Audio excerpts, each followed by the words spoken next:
Añoranzas de electricistas, de Víctor Manuel Sánchez.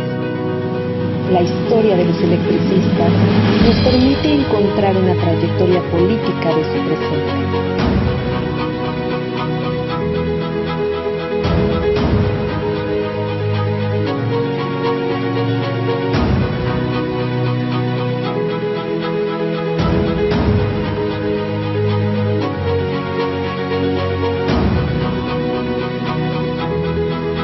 Comenzamos.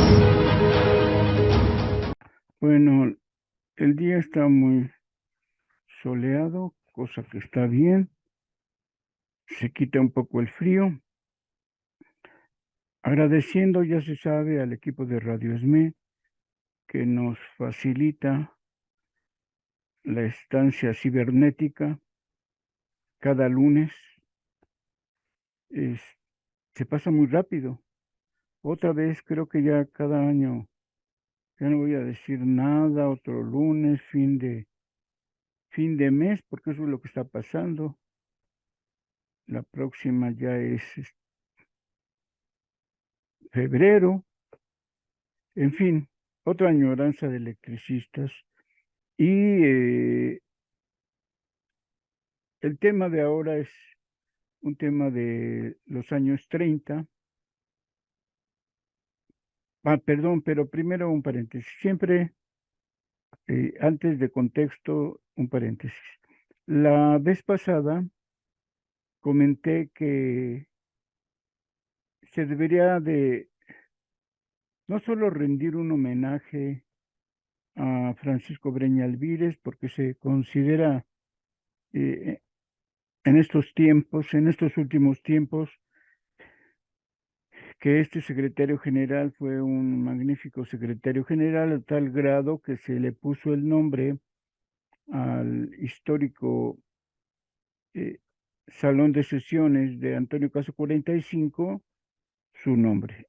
El auditorio se llama Francisco Breña Alvírez, pero yo llamaba la atención sobre un asunto muy delicado y debería ponerse en la placa. O sea, no solo el nombre, sino una placa que mencione que el mejor secretario o uno de los mejores, ya no sabremos cuál sería, pero este secretario general que logró los estatutos eh, democráticos, que logró el mejor contrato colectivo de trabajo, curiosamente terminó su vida enojado, fastidiado o muy, muy molesto. No sé si más feo, pero muy molesto contra el sindicato, contra su propio sindicato o quizá contra sus dirigentes. El ESME o los comités de esos momentos lo corrieron 3 veces.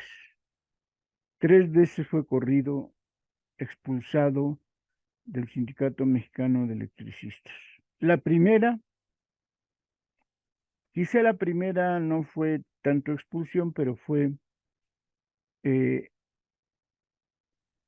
digamos, enjuiciado y forzado a dejar el comité central. Sus propios compañeros de esta generación que hemos dicho que es la mejor generación que hubo de electricistas y que curiosamente los 4 que fueron ingenieros fueron ocupando el cargo de secretario general. Esta generación de electricistas se divide en 1938 por una razón sencilla, que era no pertenecer a un partido político. Cuando se funda el Partido de la Revolución Mexicana, impulsado por Cárdenas, Breña Alvírez se opuso porque lo que veía es que se iba a crear un aparato burocrático que iba a controlar la política y la presidencia del país. Se opuso. 2 ingenieros estuvieron de acuerdo con esa postura y otros 2 ingenieros, con David Roldán a la cabeza, dijeron que sí el ESME debería ser parte del partido político oficial. Y lo fue, lo fue. Cuando uno revisa las organizaciones fundantes del PRI, aparece el ESME. En esa discusión que hubo sobre pertenecer o no, duramente es criticado la postura de Breña Alvírez y lo obligan a renunciar al Comité Central. Esa es una. Dos,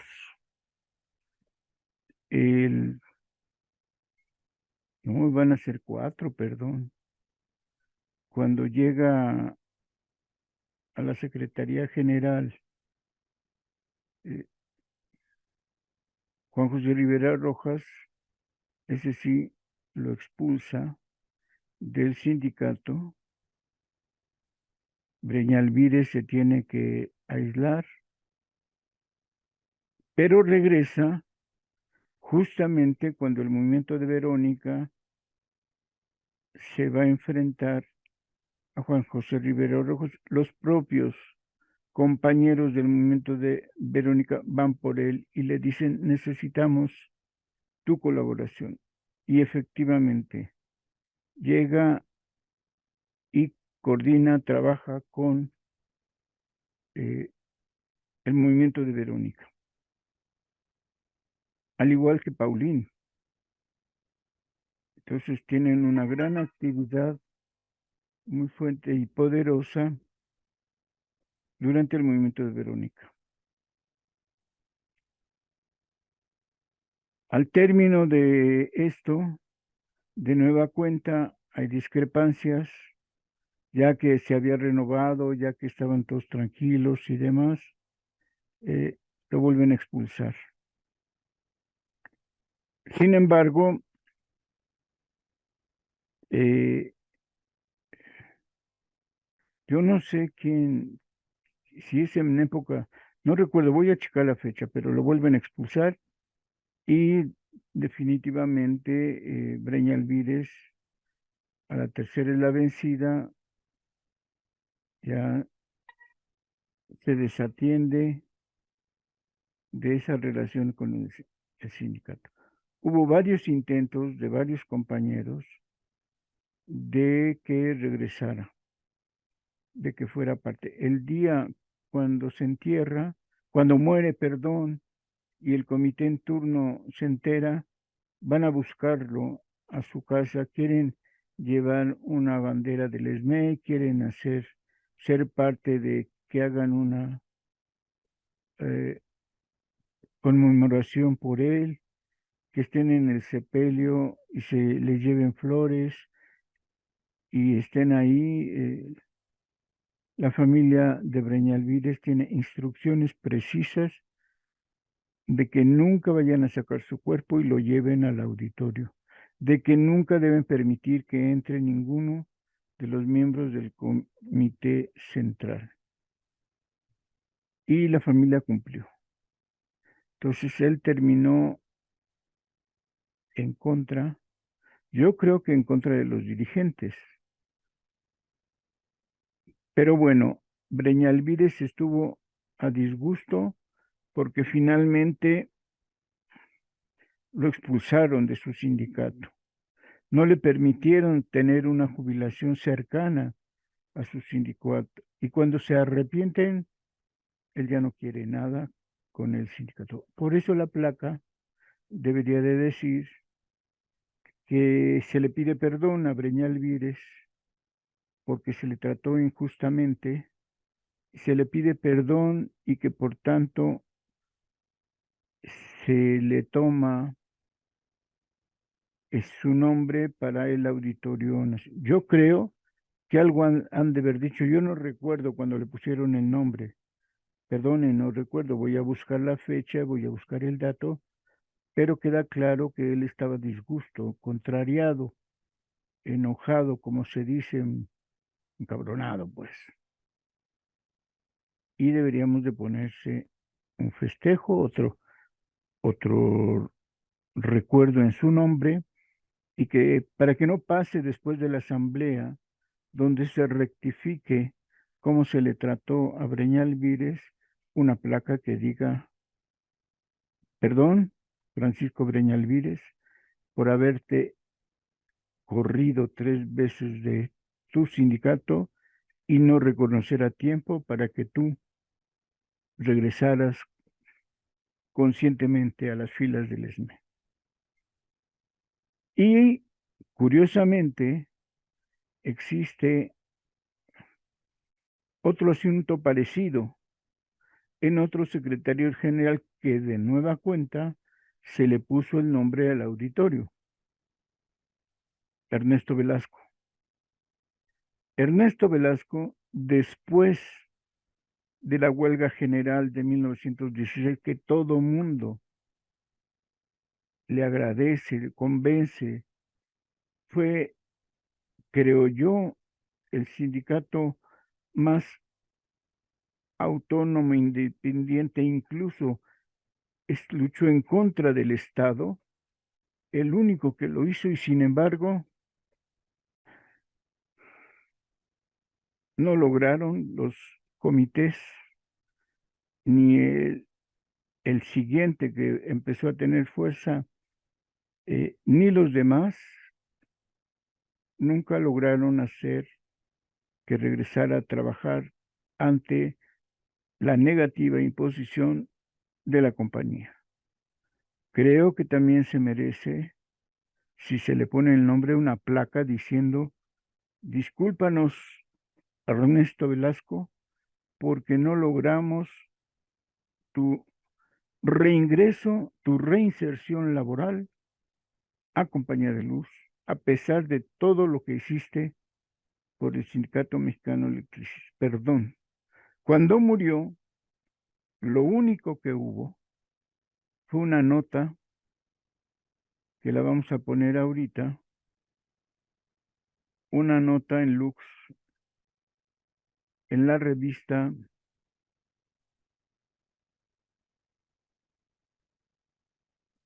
de 1952. Ay, perdonen, no la puedo colocar.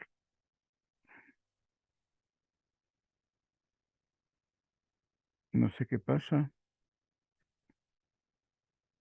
Uy, la tengo que buscar de nuevo.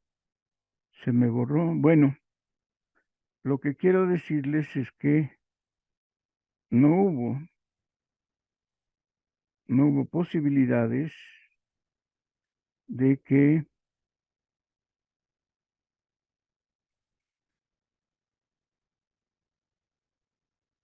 a Ernesto Velasco se le reincorporara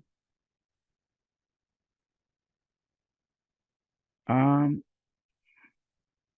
a las filas del sindicato. No hubo manera. Y eso, por supuesto, estuvo muy mal, fue muy grave, porque no hubo posibilidades de hacer algo por él. En ese sentido,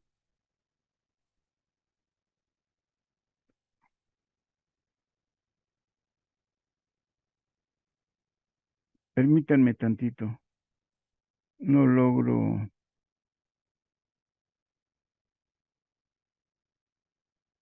no logro poner la fotografía para mostrarles precisamente este asunto de lo único que hubo en el ESME por Ernesto Velasco. Ernesto Velasco ha muerto. Y esta nota fue lo único que salió, que dice, dolorosa impresión causó la muerte de este viejo luchador, uno de los fundadores del Sindicato Mexicano de Electricistas y precursor del movimiento obrero en México. Yo que sí tuve algunos, ya que sí tuvo algunos errores, como todo hombre los tiene en cualquier actuación que el destino le depara, hemos siempre de reconocer sus indiscutibles éxitos y de recordar, sobre todo, los terribles días que pasó en la prisión cuando, a pesar de que de que era temerario entonces enfrentarse a los gobernantes para sostener el derecho de huelga, y él supo hacerlo con entereza y con peligro de su vida en la época ciega de la revolución. En los últimos días, cargado de años y lacerado su organismo por cruel enfermedad, flagelado por la ingratitud de muchos e ignorado por otros tantos, nunca pudo recoger para sí y para los suyos los frutos que después de tantos sacrificios y privaciones, los trabajadores de hoy cataloguen como conquistas obreras. En efecto, no obstante sus años de trabajo, jamás disfrutó de una merecida jubilación, ni de una compensación por antigüedad, ni pudo disfrutar de vacaciones, ni de otros tantos beneficios sociales actuales de los que, como resultado de la lucha, ahora gozamos. Ayer Cabral, hoy Velasco y mañana otro y otros más. El viejo roble sindical pierde a uno de sus añosos troncos abatidos por el tiempo, que exige nuevas ramas y nueva savia para el devenir de todo lo que hoy alienta y que mañana solo recuerdo será. Aún parécenos ver al compañero Velasco el año pasado, cuando el presidente Ávila Camacho inauguró nuestro edificio sindical y lo llamó para estrecharle la mano en medio de delirantes aclamaciones, y recordamos cómo nuestro secretario general Francisco Sánchez Garnica lo retuvo afectuosamente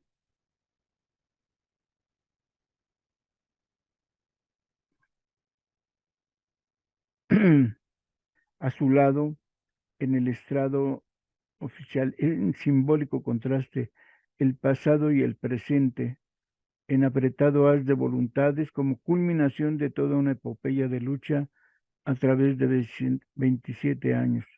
Los que fuimos sus primeros compañeros del sindicato en los albores de la existencia de nuestra agrupación, dedicámosle estas humildes letras como sincero homenaje a su memoria, para entregarlos a su digna compañera de vida y a su hijita, que hoy lloran la pérdida del ser querido, y lamentamos también que nos haya dejado otro viejo camarada a quien tanto debe el movimiento obrero organizado en México, y en particular nuestro sindicato. Y entonces solo esta nota de 6 párrafos y no hubo más. Y como sabemos, se le puso el nombre al auditorio y pareciera que todo estuvo bien en su vida. Sin embargo, considero que también se merece que se renueven las expectativas, las muestras de cariño, sobre todo de solidaridad, y que se recuerde la concepción sindical de Ernesto Velasco, su posición política clara ante la religión, que es fundamental en esos tiempos. Creo que en todos los tiempos es necesario que se sepa que el clero es siempre un aliado de la burguesía y del poder. Una formación sindical necesaria, indispensable, fructífera, y por supuesto una honradez a carta cabal, y que se le pida perdón porque nunca se pudo lograr el regreso, la reinserción laboral de Ernesto Velasco. Trabajó para el gobierno de la capital, trabajó como inspector, trabajó en varios asuntos, pero la empresa jamás quiso que regresara y ocupara su puesto incluso el que él tuvo, y ser un electricista a cabalidad. Quien escribió se ve que lo conoció, sabe que su familia está lastimada moralmente, pero sobre todo económicamente, y no se logró esto. ¿Cierto? Se ha hecho homenaje al ponerle el nombre a los auditorios, pero todos nosotros hemos olvidado las condiciones concretas en que los compañeros Francisco Breñalvírez y Ernesto Torres, perdón, y Ernesto Velasco Torres, terminaron su condición en su vida, uno sin ninguna prestación y el otro sin ninguna consideración política sobre el trabajo que siempre desempeñó. Y eso es grave. Yo exhortaría que se haga esas placas y se reinicien, se retomen ambos eh, homenajes, porque lo merecen y porque se olvida en esta historia de los mejores, de las mejores luchas y recuerdos del ESME. Estos dos personajes son importantes y no queda claro qué pasó con ellos. Debería de ponerse una placa, un párrafo donde se reivindique su nombre y se les pida perdón de manera autocrítica.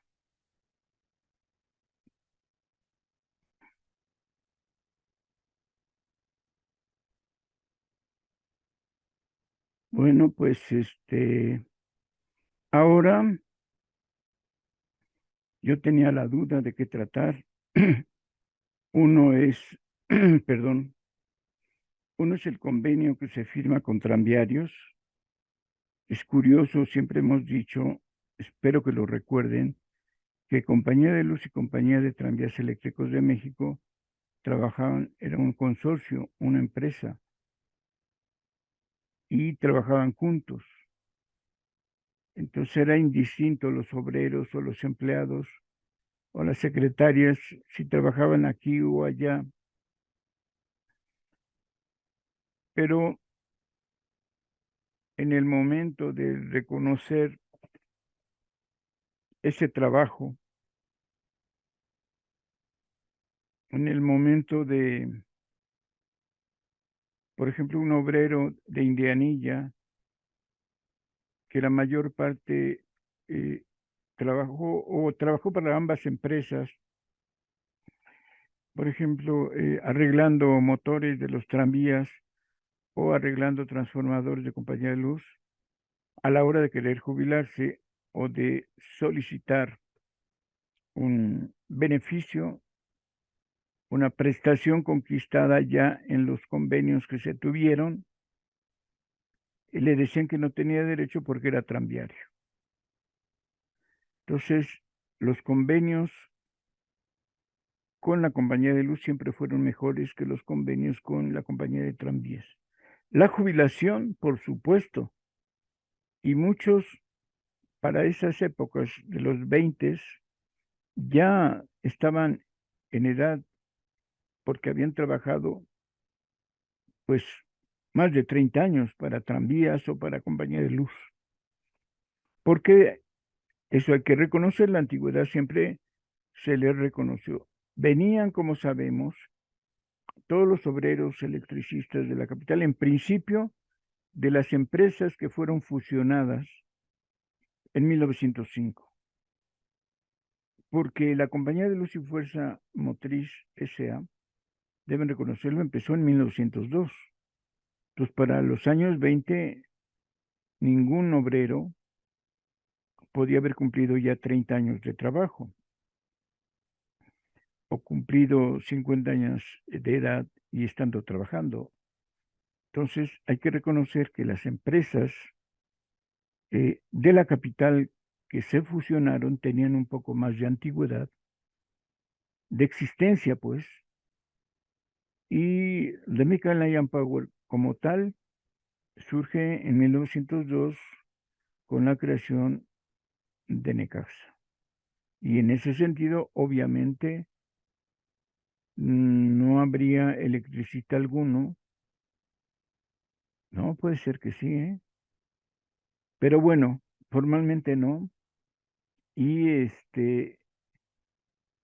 aunque se le quiere llamar la cuna de la electricidad a Necaxa, hemos dicho que las empresas establecidas en la capital, cuando son fusionadas y dominadas por el consorcio Mexican Lion Power Company, entonces ya había obreros que se respetó para tener calidad en el trabajo, porque ya estaban trabajando en una empresa eléctrica, ¿no? En Nonualco, por ejemplo, había una.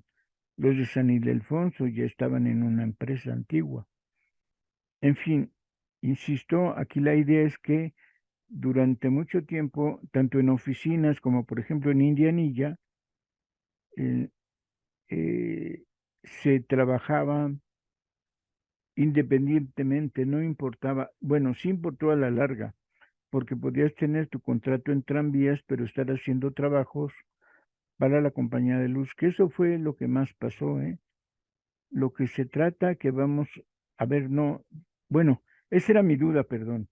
¿Qué revisábamos hoy? El convenio donde tranvías eléctricos concede a una cantidad de obreros su pertenencia y antigüedad en compañía de luz, o el convenio que se firma después de la gran huelga de 1916.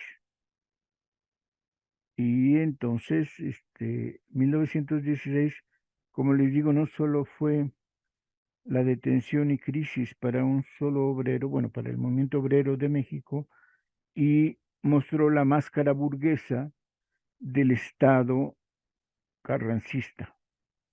Esos llamados constitucionalistas fueron más burgueses que la burguesía. Y la huelga mostró su carácter, sobre todo porque golpeó, crítica duramente, persiguiendo a todos.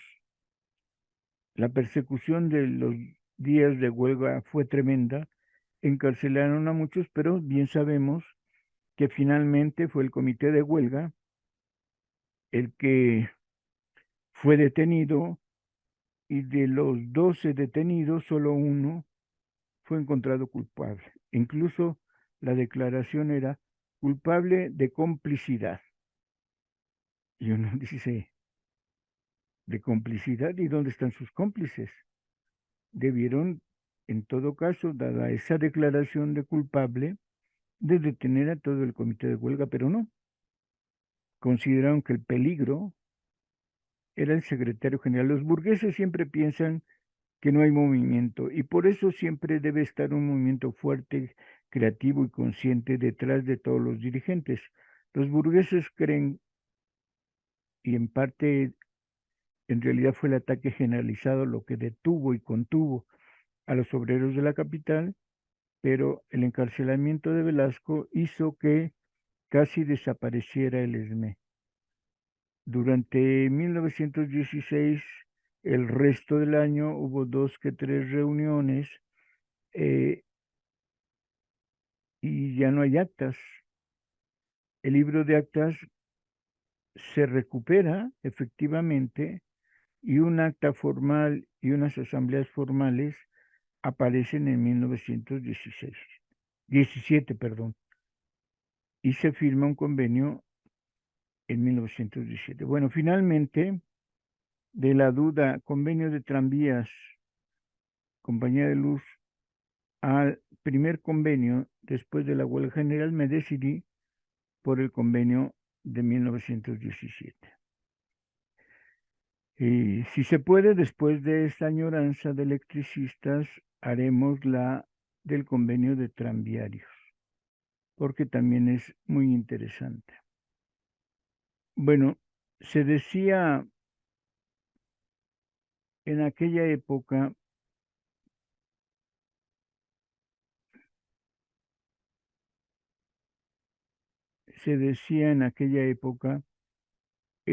salió un periódico en el Nacional que sin más aparecía la noticia, como si todo el mundo ya se supiera, que hay un memorial que se presentó por el sindicato a la compañía de luz y fuerza motriz. Se presentó ante el director general, el director gerente de la compañía, acerca de las concesiones que solicitan. Es después, aquí luego lo da la impresión que se dieron por perdidas todas las concesiones, todas las prestaciones, todas las conquistas que hubo, y bueno, lo entiende uno que haya sido así, eh, que se hayan sentido perdidas las prestaciones, las conquistas de todos los convenios que hubo desde 1915 hasta la huelga general. Entonces, citan a los miembros, dice este periódico El Nacional, de la directiva a una entrevista con el señor J.R. Conway, director general de la mencionada compañía, en la que, como antes, procurarán llegar a un acuerdo satisfactorio para ambas partes. Pues en una entrevista que tuvimos con el señor director y gerente de la compañía, este manifestó que está perfectamente dispuesto a atender en justicia la solicitud de los empleados, y el secretario de los sindicalizados nos dijo que por su parte cree sinceramente que llegarán a un acuerdo, ya que sus pretensiones son justas. El propio periódico aclara que uno de los asuntos de vital importancia que se tratan en el memorial presentado por los que forman el gremio es el que se refiere a la cuestión de indemnización por pérdida de miembros del cuerpo o de la vida en el desempeño de sus obligaciones. A este respecto, sabemos que los referidos miembros del sindicato se muestran relativamente moderados si se toma en cuenta y en consideración lo exigido en otros países por ese tipo de indemnizaciones, y que aquí ellos solicitan igual recompensa por ahora para los que mueran o queden inutilizados en el trabajo, y ésta se reduce al pago correspondiente a 5 años de sueldo que disfrutaba el accidentado. Dice que no es oneroso en comparación con lo que se paga en Estados Unidos de Norteamérica, pues tomando como base un caso que acaba de ocurrir en Estados Unidos.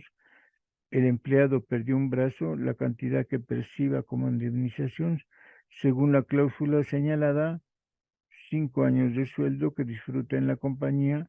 Esta cantidad no llega ni a mucho a lo que en Estados Unidos se paga cuando un operario pierde, que son $1,000. En fin, el 5 de septiembre se presentó este memorial, y hay cosas que a mí me llamaron la atención que no deberían de estar, que no deberían ser parte del convenio, porque se sabe que así debe de ser, es intrínseco. Y entonces se firma, por ejemplo, que se diga que tiene que trabajar cada uno de los trabajadores honradamente, a conciencia y con la mejor habilidad. Ser siempre puntuales, apegándose a sus labores en las horas de trabajo fijadas por la compañía, abstenerse el uso de bebidas embriagantes mientras estén en el trabajo fijadas por la compañía, en el desempeño, perdón, de sus labores, obedecer las órdenes relativas al trabajo y tratar a sus superiores con el debido respeto y consideración, fomentar la buena armonía y cooperación con sus respectivos departamentos, ser leales a la compañía, procurando vigilar siempre por sus intereses, ser corteses y atentos al tratar con los clientes de la compañía y el público en general, y ayudar a la compañía en todo lo que fuera posible con el fin de mantener y mejorar el servicio. Yo descubro entonces que esto, no sé por qué, al paso del tiempo se convirtió, según yo, en el reglamento de trabajo. Y en mi persona, en mi consideración, en la crítica que hago a estos tipos de puntos, es que eso ya está. Es parte, es parte de lo que se debe de hacer, de lo que se pacta, del convenio o del contrato. Y sin embargo, aquí meten estas puntualizaciones que a la larga, para 1936, se va a convertir en el Reglamento Interior de Trabajo y que existe en el ESME. Yo conocí, recién empezaba yo a investigar un, un ¿cómo diríamos? Un ánimo, un súper reconocido, una disposición al cumplimiento del Reglamento Interior de Trabajo. Para mí exagerado. No puede ser que además de que tienes tu contrato colectivo, te pongan punto y aparte en otro reglamento esta condicionante. Parecen dos contratos, parece en realidad el prólogo del contrato colectivo y no debe ser, ya se sabe. Un obrero va a cumplir con sus funciones de la manera más profesional y responsable. No es necesario, pero siempre hemos visto que a los burgueses les encanta la precisión con palabras y como vemos, bueno, vamos a leer el convenio. El convenio, insisto, se logra después de la derrota fulminante del movimiento obrero en la capital, de la huelga general que Carranza, a todas luces, con el ejército mexicano que va creciendo, que todavía no se ha derrotado completamente ni a Villa ni a Zapata, pero que este año de 1916 va a ser definitivo. Van avanzando. La cuestión es que se dicen revolucionarios, se dicen constitucionalistas y se dicen que se busca la mejora del pueblo de México. Sin embargo, toda la fuerza del ejército, no de la ley, porque no había ese tipo de leyes, no había constitución. Se les acusa de traidores, de la calidad de los franceses, de la calidad de aquellos mexicanos burgueses que trajeron al país al ejército de Francia y a Maximiliano de Habsburgo. Nada parecido, una petición de aumento de salarios no podría ser de ese tipo. Bueno, cierran todos los sindicatos, les quitan las concesiones que había hecho el ejército constitucionalista, encierran de principio y les hacen juicios militares, no civiles, no penales, no administrativos, juicios militares, como si el movimiento obrero en ese momento fuera una fuerza militar más. La visión de Carranza para mostrar su carácter burgués, conservador y antipopular queda clara. Al ESME le cuesta mucho trabajo, mucho, volver a sus reuniones de asambleas. A muy pocos se separaron del trabajo. La compañía de luz, como las compañías telefónicas y la compañía de tranvías, mantuvieron su perspectiva productiva tal cual. No hubo en ese ataque directo a los obreros que estaban trabajando, a las telefonistas, a los tranviarios, pero ante el temor de lograr volver a reunirse y encontrar sus fuerzas, se tardaron todo un año. El ESME tuvo 2 o 3 reuniones, pero ya para julio, agosto, septiembre, empezaron a reunirse y demuestra esta capacidad recuperada en septiembre porque presentan este convenio ya celebrado, es decir, ya fue una firma entre las partes que dice así, insisto en que la derrota fue tremenda. Convenio celebrado el día de hoy, 5 de septiembre de 1917, entre los representantes debidamente acreditados de los empleados y obreros de la Compañía Mexicana de Luz y Fuerza Motriz, S.A., y el señor G. R. Conway, director y gerente representante general de dicha compañía.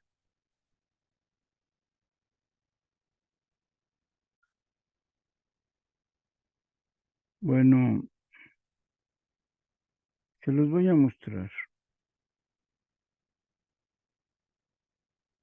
Me equivoqué, perdonen.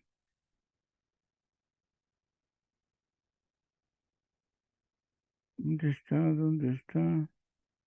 Aquí está.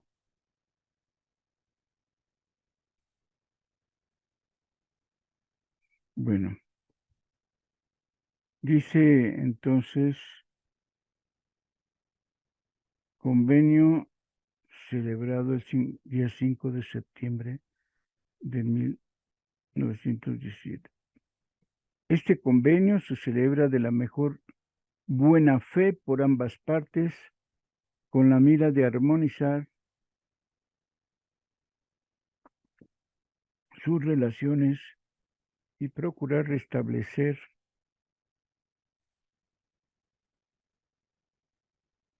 la cooperación entre los empleados y oficiales de la compañía en mutuo beneficio y con el fin de obtener la mayor evidencia en el servicio del público. Este preámbulo es un aviso de que quieren calmar la lucha de clases, donde la buena palabra como la buena fe deben de enmarcar todo lo que está aquí. Buena fe por ambas partes. Para mí este ya es un empoderamiento, como se dice ahora, un dominio de la empresa sobre lo que viene enseguida. Artículo 1. La compañía cubrirá las vacantes que ocurrieren en lo sucesivo con personas competentes, prefiriendo en igualdad de circunstancias a los empleados de mayor antigüedad y aptitudes. Un ligero desliz, una ligera puntuación de que se va a preferir a los empleados de mayor antigüedad y aptitudes.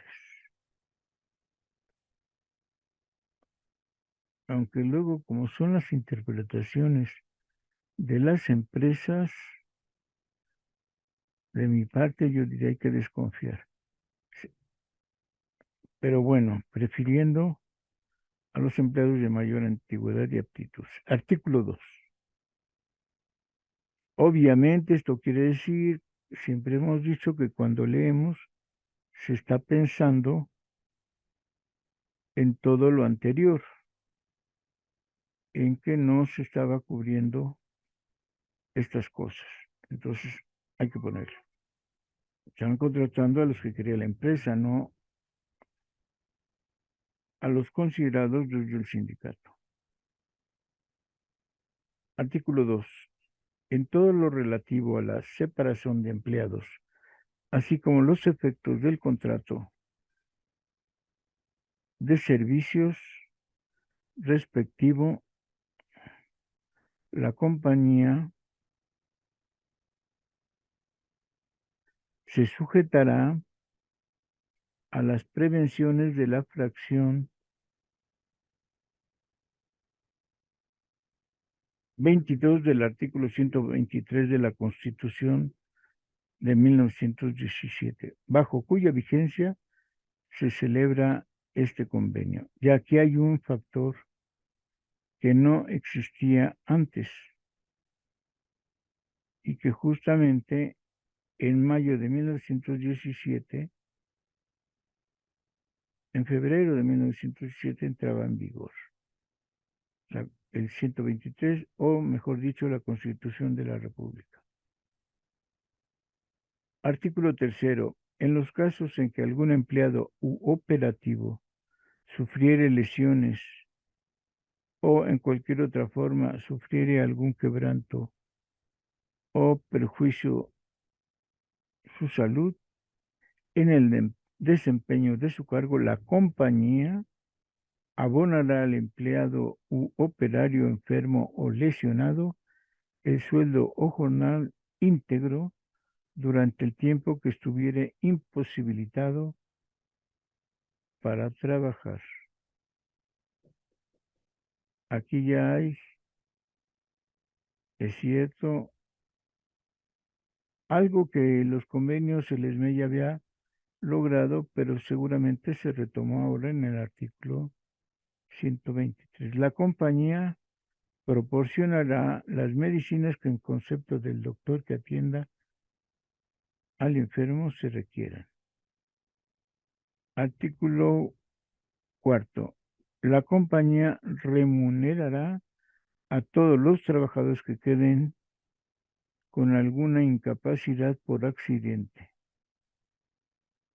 con cantidades en efectivo que variarán según la naturaleza del accidente y el estado en que el accidentado se encuentre, que el restablecimiento total quede comprobado, quedando a cargo de una comisión de empleados y otra de la compañía el fijar la remuneración en cada caso. En los casos de fallecimiento, la compañía propone y los empleados aceptan como transacción que mientras se reglamenta la fracción 14 del artículo 123 de la Constitución, donará a los herederos la cantidad correspondiente a 2 años de sueldo que haya disfrutado el finado. Ven aquí, como decimos, está en la Constitución, pero quieren que se reglamente. La burguesía, las autoridades o el Estado, que siempre defienden a la burguesía, van a anteponer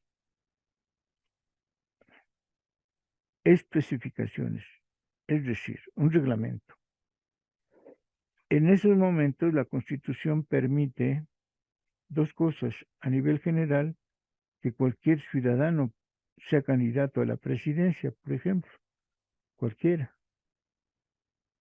En el reglamento o en la ley se va a poner a la primera oportunidad que sea un partido político. Y entonces la democracia solo existe no por los ciudadanos, sino por los partidos políticos. El reglamento limita. Igual la huelga era huelga.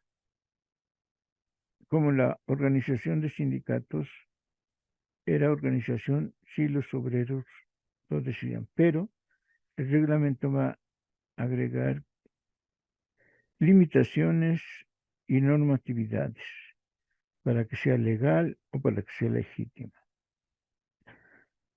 Y a los sindicatos solo que tengan toma de nota de la autoridad.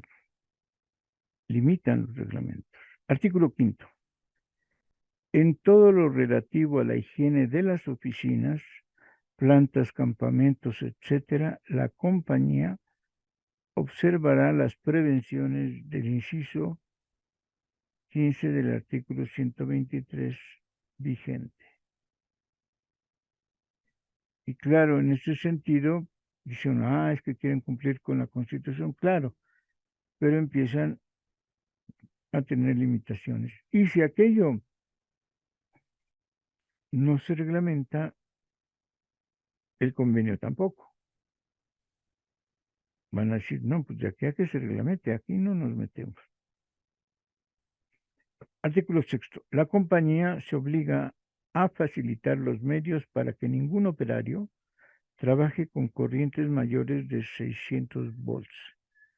En caso de tener que efectuar trabajos con corrientes mayores, esta se cortará con objeto de prevenir accidentes. Bien,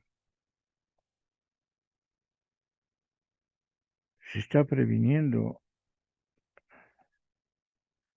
que se trabaje y que pueden ser accidentes mortales. Artículo 7. La compañía se obliga a facilitar a todos sus empleados y operarios toda clase de herramientas útiles, enseres, etcétera, que sean necesarios para el desempeño de sus labores, excepción hecha de la herramienta especificada en la lista de herramientas de que deberán proveerse por su cuenta los operarios y cuya lista será convenida entre ellos y el jefe del departamento respectivo. Fíjense, es ambigua este artículo, muy ambiguo. Dice que sí que la compañía se obliga a dar toda la herramienta que sea necesaria, pero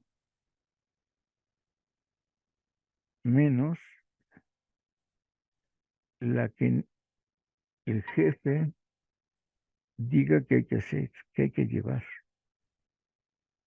Y entonces necesitaríamos tener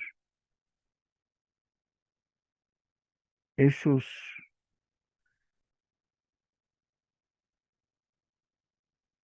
documentos, esas listas que hayan sido discutidas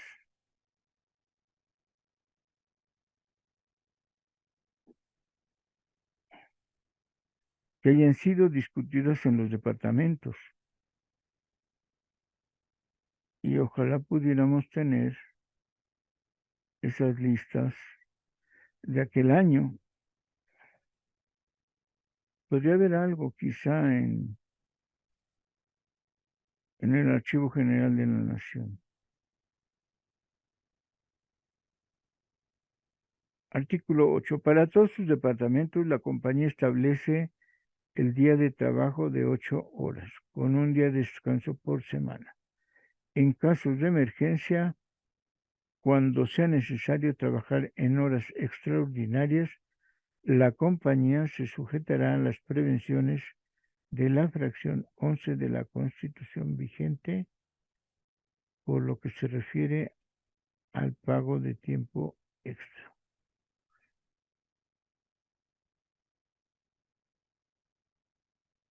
A partir de esa fecha, la compañía implantará el día de descanso semanal, arreglando al efecto todos los turnos y como concesión a los empleados que actualmente hacen sus trabajos por turno o desempeñan trabajos diarios continuos durante los 7 días de la semana, la compañía conviene en pagarles el sueldo correspondiente al día de descanso. Artículo 9. Quedan establecidos los siguientes días festivos. 1 de enero, todo el día. 5 de febrero, todo el día. Jueves Santo, mediodía. Jueves Santo, mediodía, perdón. Viernes Santo, todo el día. 1 de mayo, todo el día. 5 de mayo, todo el día. 18 de julio, todo el día. 15 de septiembre, mediodía. 16 de septiembre, todo el día. 1 de noviembre, mediodía. 2 de noviembre, todo el día. 12 de diciembre, todo el día. 25 de diciembre, todo el día. Estos días festivos son evidentemente unos patrios, pero la mayoría religiosos. Nos domina el carácter religioso, cosa que nos alertó siempre Ernesto Velasco. Pero bueno,